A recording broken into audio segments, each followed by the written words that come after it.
নামা অনুযায়ী তারেক রহমান দ্বৈত নাগরিক নন। তার বর্তমান ঠিকানা ঢাকা উত্তর সিটি কর্পোরেশনের গুলশান এভিনিউয়ের NED 3/B নম্বর বাসা। তার শিক্ষাগত যোগ্যতা উচ্চ মাধ্যমিক এবং বয়স 57 বছরের বেশি। পেশা হিসেবে রাজনীতির কথা উল্লেখ করেছেন তিনি। তার স্ত্রী জোবাইদা রহমান একজন চিকিৎসক এবং কন্যা জাইমা জার্নাস রহমান একজন ছাত্রী।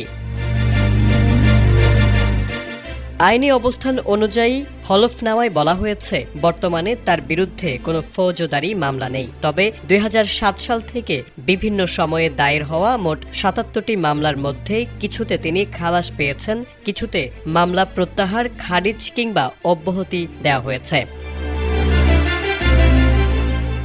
সম্পদের বিবরণে দেখা গেছে, তারেক রহমানের নামে কোনো বাড়ি, অ্যাপার্টমেন্ট বা বাণিজ্যিক স্থাপনা নেই। তার ব্যাংক আমানত, নগদ অর্থ, শেয়ার ও বিভিন্ন বিনিয়োগ মিলিয়ে উল্লেখযোগ্য পরিমাণ সম্পদের হিসাব দেওয়া হয়েছে। তার নিজের নামে ব্যাংকে FDR এবং অন্যান্য আমানত রয়েছে। পাশাপাশি তার স্ত্রীর নামেও ব্যাংক আমানত ও FDR এর তথ্য উল্লেখ করা হয়েছে।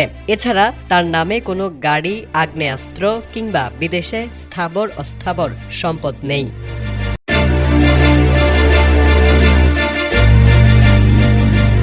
আসন্ন ত্রয়োদশ জাতীয় সংসদ নির্বাচনে বগুড়া 6 এবং ঢাকা 17 আসনে প্রতিদ্বন্দ্বিতা করবেন বিএনপির ভারপ্রাপ্ত চেয়ারম্যান তারেক রহমান। এ উপলক্ষে নির্বাচন কমিশনে জমা দেওয়া হলফনামায় নিজের ব্যক্তিগত ও আর্থিক অবস্থার বিস্তারিত তথ্য তুলে ধরেছেন তিনি।